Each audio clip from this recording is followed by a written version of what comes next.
week by week that now Kevin McCarthy has to pay a new installment on that corrupt bargain, right? So last week, the installment was to give Tucker Carlson unfettered access to police footage, sensitive police footage of the Capitol on January 6th. You know, there's no good ending to that.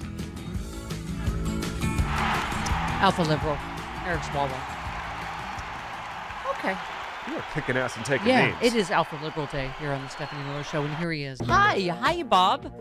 Hi, I just noticed the Adam Schiff for Senate sign behind you just now, as we're starting. Excellent. We went to the launch. It was fantastic. Did you enjoy the Alpha Liberal Parade yesterday in Congress? I thought it was amazing. Yes, of course. Yes.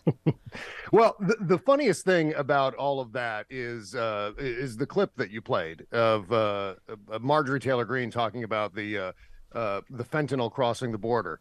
I'm not sure if that's the same Alpha Liberal march that you're talking about. Yes. Oh, yeah. It happened in Congress, and there were certainly some alphas in that room. But yeah, that was hysterical to me, only because I've been following that saga. If he is serious about this, since the beginning of time. Yeah, I quoted you as saying that. You've been talking about this forever. How is seizing a ton of fentanyl at the border supposed to be bad for Biden? I don't get it.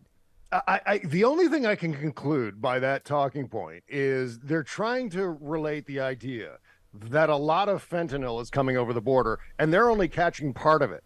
Even though, and because it's a record amount of fentanyl, that means the amount that's getting passed must be huge. But they never say that. They never once have ever said that. Right. So consequently, yeah, it's this ridiculous standalone talking point. Like, oh my God, Joe Biden is a failure at the border, but yet record amounts of fentanyl are.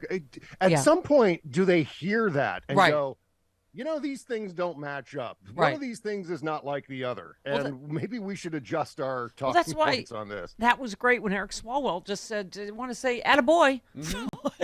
Give the Border Patrol an attaboy. You know, which is generally the reaction on Twitter every time something like that gets tweeted out. It was like, oh my God, well, that's incredible. Good job, Joe Biden and Secretary Mayorkas. Wow, I can't believe they want to impeach him. What's going on? Yeah, right. He's setting records better than Donald Trump's record. Yeah. As I've told you before, I could listen to you talk about Jim Jordan's necrotic head. So sad. He's having all the blood drained out and replaced with sand. You retweeted him. He said, DC elites like Fauci, Biden, Buttigieg think they're better than us, but not President Trump. That's exactly why so many people love him. And you said Trump believes he's better than every human who ever existed. I mean, please. That's right, yeah. And I found a video clip. Someone did a super edit of all the times Donald Trump said, nobody's better at the border, nobody's better at the nuclear than Donald Trump. I'm the greatest president, even greater than the late, great George Washington. Yeah. Which I always find hysterical whenever he has to qualify George Washington by saying the late, great George Washington. Yes. Oh, is he As dead? though we may forget that he's dead. I'm just waiting for the time he says the late, great Jesus Christ. You know, Jesus Christ, he was the late, dead? great Jesus Christ. Like, we're all going to forget that Jesus is dead. Right. Right. Or is he? Bob. Oh, yeah, good question. Also, I just loved the bitch slapping about COVID that we also played. You tweeted, it's still an unresolved issue. Wall Street Journal, 4 other agencies, along with National Intelligence Panel, still judged that it was likely the result of natural transmission. 2 are undecided. You said, to be clear, it's entirely possible it was a lab mishap, but the reporting clearly says it's still unresolved. If the lab is proved to be the culprit, fine, but we're not there yet. But this is why it was so great. Was it Jamie Raskin saying Trump's the only one that praised China about how great they were doing on COVID and how transparent they were, right? Right. And by the way, if you hear the sound of a drone, it sounds like there's a drone outside my window right now. Yeah. Oh, it just stopped. Anyway. Oh, all right. Yeah. Jim Jordan's spying on you. Yes. It's Roger Stone. He's weaponizing the DOJ against his necrotic head is outside hovering. Right.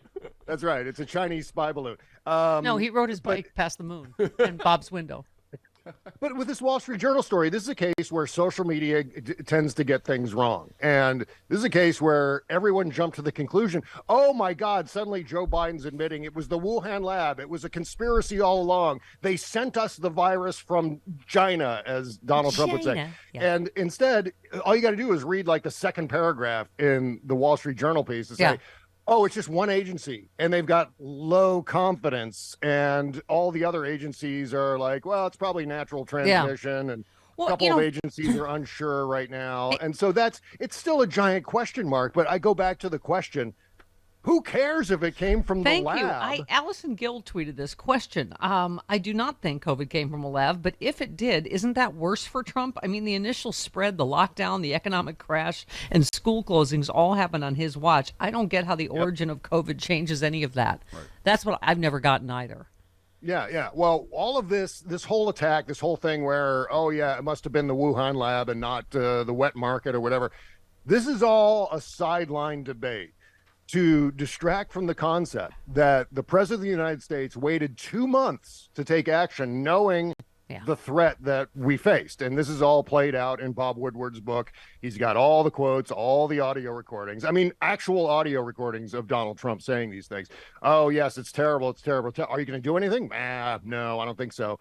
And then from that point forward, again, this is only a few years ago. It's amazing that we have to refresh everyone's memories. But then after that, even after he took action, it was only a few weeks before Donald Trump was saying, you know what, forget about it. Just go and do what you want. Liberate Michigan, liberate Ohio. Go, and I love who cares about protocols and safety? I love that Jamie Reskin quoted Dr. Burks. He's like, you don't have to listen to the Democratic side. This is Trump's own, whatever she was, COVID czar or whatever, talking about how many unnecessary deaths happened because of Trump and his response.